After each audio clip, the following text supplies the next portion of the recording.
الرحمن الرحیم ان اللہ اصطفى آدم ونوحا وآل ابراہیم وآل عمران علی العالمین اللهم صل على محمد وآل محمد.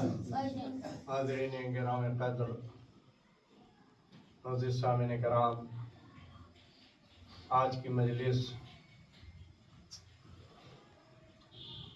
جناب ابو طالب اور جناب امام موسیٰ کاظم علیہ السلام اللهم صل على محمد وآل محمد.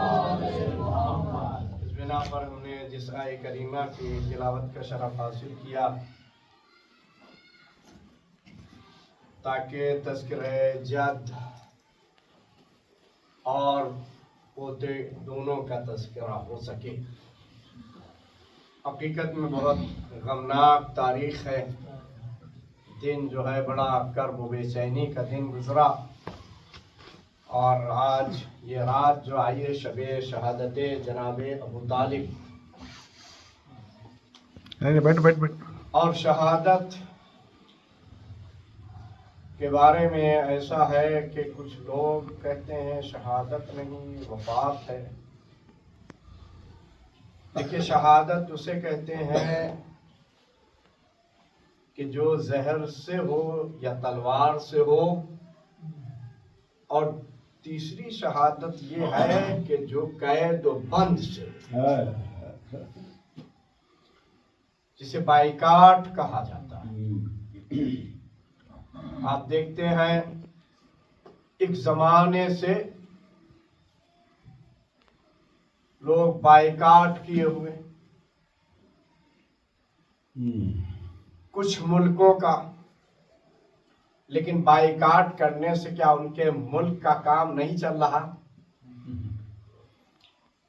معلوم نہیں ہے کہ اہل بیت کے چاہنے والوں کی مثال اگر دی جاتی ہے تو جیسے ہے چھٹے امام جعفر صادق اللهم صل على محمد وآل محمد. انشاءاللہ محظوظ ہوں گے. تو آپ نے فرمایا ہم اہل بیت کی مثال کیسی ہے؟ ہم اہل بیت کی مثال مثل حنا ہے. اور حنا عربی میں بھی ہے، فارسی میں بھی ہے، اردو میں بھی ہے، حتیٰ کہ عام زبان میں بھی اسے حنا کہا جاتا ہے. صلوات پر محمد. اللهم صل على محمد وآل محمد. جسے مہندی کہتے، کہا حنا میں نکھار کب پیدا ہوتا ہے؟ درخت سے توڑ لیا، لگا دیا، نکھار ہی نہیں ہوگا. کہا جتنا اس کو رگڑتے رہو گے، پیستے رہو گے، جتنا اس پر دباؤ ڈالو گے، اتنا اس میں نکھار پیدا ہوگا. یہی مثال اہل بیت کی ہے. جتنا تم بائیکاٹ کرو گے اتنا زیادہ نکھار پیدا ہوتا ہے. صلوات پر محمد.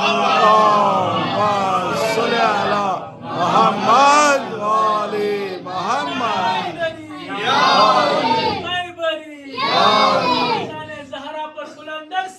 اللهم صل على محمد وآل محمد. اسلام کو دنیا اپنے نظریے سے چلانا چاہتی ہے،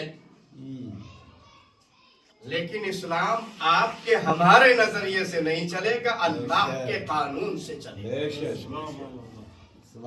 اگر ہم اللہ کے قانون کے فالوور ہو جائیں گے تو چاہے کم کیوں نہ ہو پھر بھی زیادہ نظر آئیں گے. صلوات پر محمد. اللهم صل على محمد وآل محمد.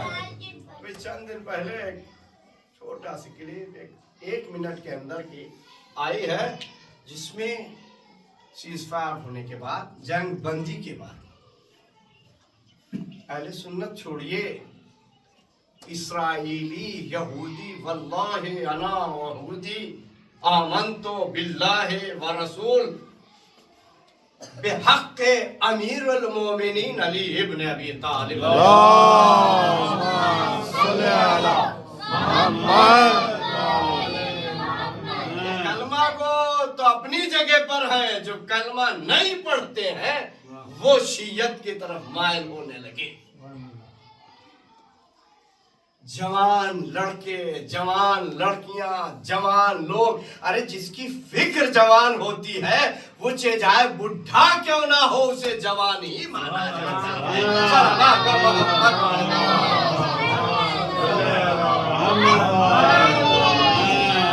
کچھ جوان ہوتے ہیں، جسم کے اعتبار سے جوان ہوتے ہیں، فکر کے اعتبار سے وہ بچے ہوتے ہیں، فکر کے اعتبار سے وہ بڈھے ہوتے ہیں۔